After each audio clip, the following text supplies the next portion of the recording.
Welcome back, everybody. We're going to continue on with Chapter 7 of Otherwise Known as Sheila the Great by Judy Blume.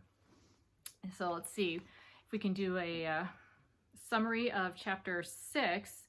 Oh, that's right. Sheila is taking a swimming lesson, and she is wondering if Mouse is going to continue to be her friend.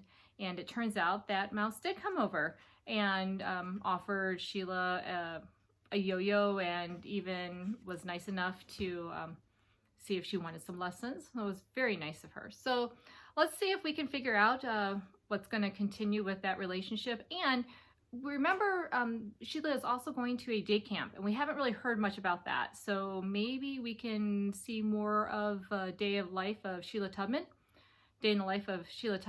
and see what summer camp is all about in Tarrytown. All right, let's continue.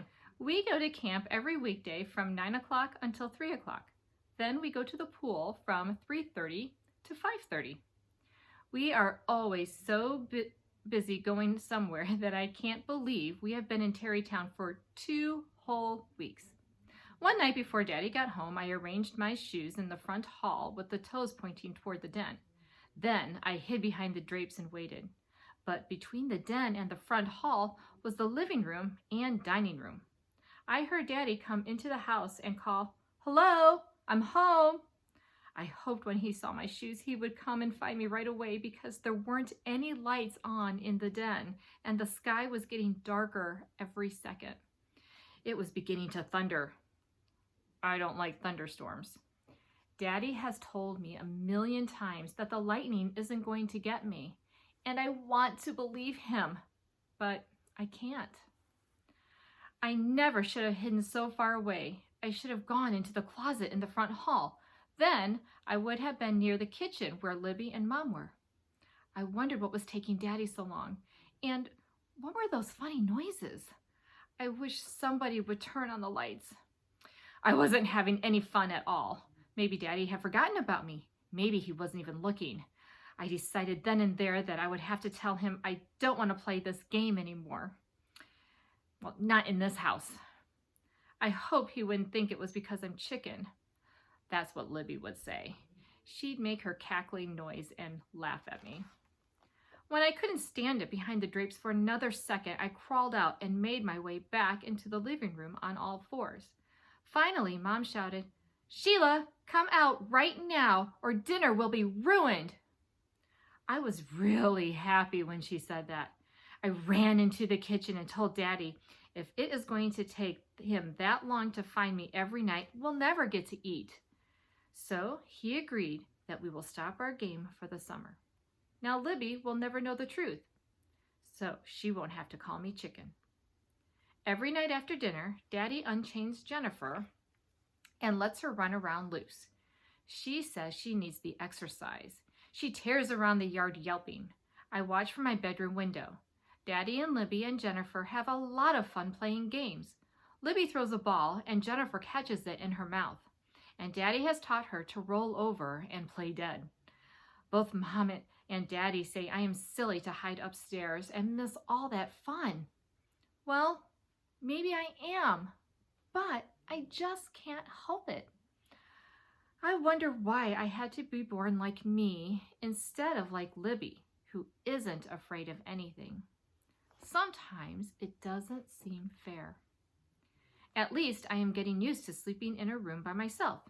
I'm not so scared at night now. I just make sure that my ear is always covered with a blanket. I don't know why, but I can't stand having my ears sticking out when I sleep. Anyway, this house is not nearly as spooky as Mouse's. Hers is much bigger and much older. They don't even use all the rooms upstairs. I asked Mouse if it scares her to live in a place like that, and she said she never thought about it. She has always lived in the same house, and before that, her mother's family lived in it, and someday she might get married and live there too. She said a long time ago Washington Irving slept in her house. Who's he? I asked. Is he related to George? I laughed at my own joke. You mean you don't know about Washington Irving? No, I never even heard of him, I told her. You mean you are going into 5th grade and you still never heard about Washington Irving? I told you no. Who is he anyway? Well, I just can't believe it, Mouse said. What's wrong with these schools in New York City? If you know so much about him, why don't you tell me who he is at least? Oh, I will. I just can't believe that you don't already know. That's all, Mouse said. Go on, I told her. I'm listening. Well, he was a very famous writer. What did he write? I asked. Oh, he wrote Rip Van Winkle and The Legend of Sleepy Hollow. I heard of Rip Van Winkle, I said. He slept for a long time, but I never heard about Sleepy Hollow. You never heard about Sleepy Hollow and Ichabod Crane? That's right, I said. You people in Tarrytown have a lot of useless information. If this Ichabod Crane was so important, I'd have heard about him in New York. Well, all I can tell you is that the Headless Horseman rode right through here, Mouse said. Right through Tarrytown. So naturally, it's important to us. How many towns do you think have a Headless Horseman riding through them? What do you mean, headless? I asked. He was this man on a horse, and he had no head, and Ichabod Crane saw him and got very scared. But it's just a story, right? I mean, there's no such thing as a headless horseman. Well, Mouse said, it's kind of a story, but I believe it. In fact, I've heard him around here lately. Haven't you? Heard what? The Headless Horseman. If you listen at night, you can hear this eerie voice, and that's him haunting Tarrytown. Oh, I don't believe you, I said. Well, I don't care if you do or you don't. People who live in Tarrytown all year long know it's the truth. What does he do? I asked. Does he kill people? Oh no, nothing like that. He just rides around haunting, you know, like a ghost. There are no such thing as ghosts, I said. Maybe there is, and maybe there isn't. I had a lot of trouble sleeping after Mouse told me that. I asked my father, did he know about Ichabod Crane and the Headless Horseman? And he said, sure, it's a very famous story. Do you believe it? I asked. It's just a story, Sheila. But there might be a Headless Horseman. No, Washington Irving invented him. But he lived around here, didn't he? Yes, but so what?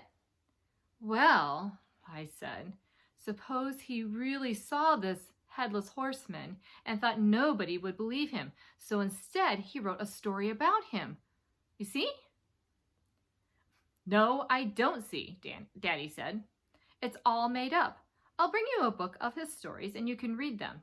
Then you'll understand. No, I shouted. I don't want to read about any Headless Horseman.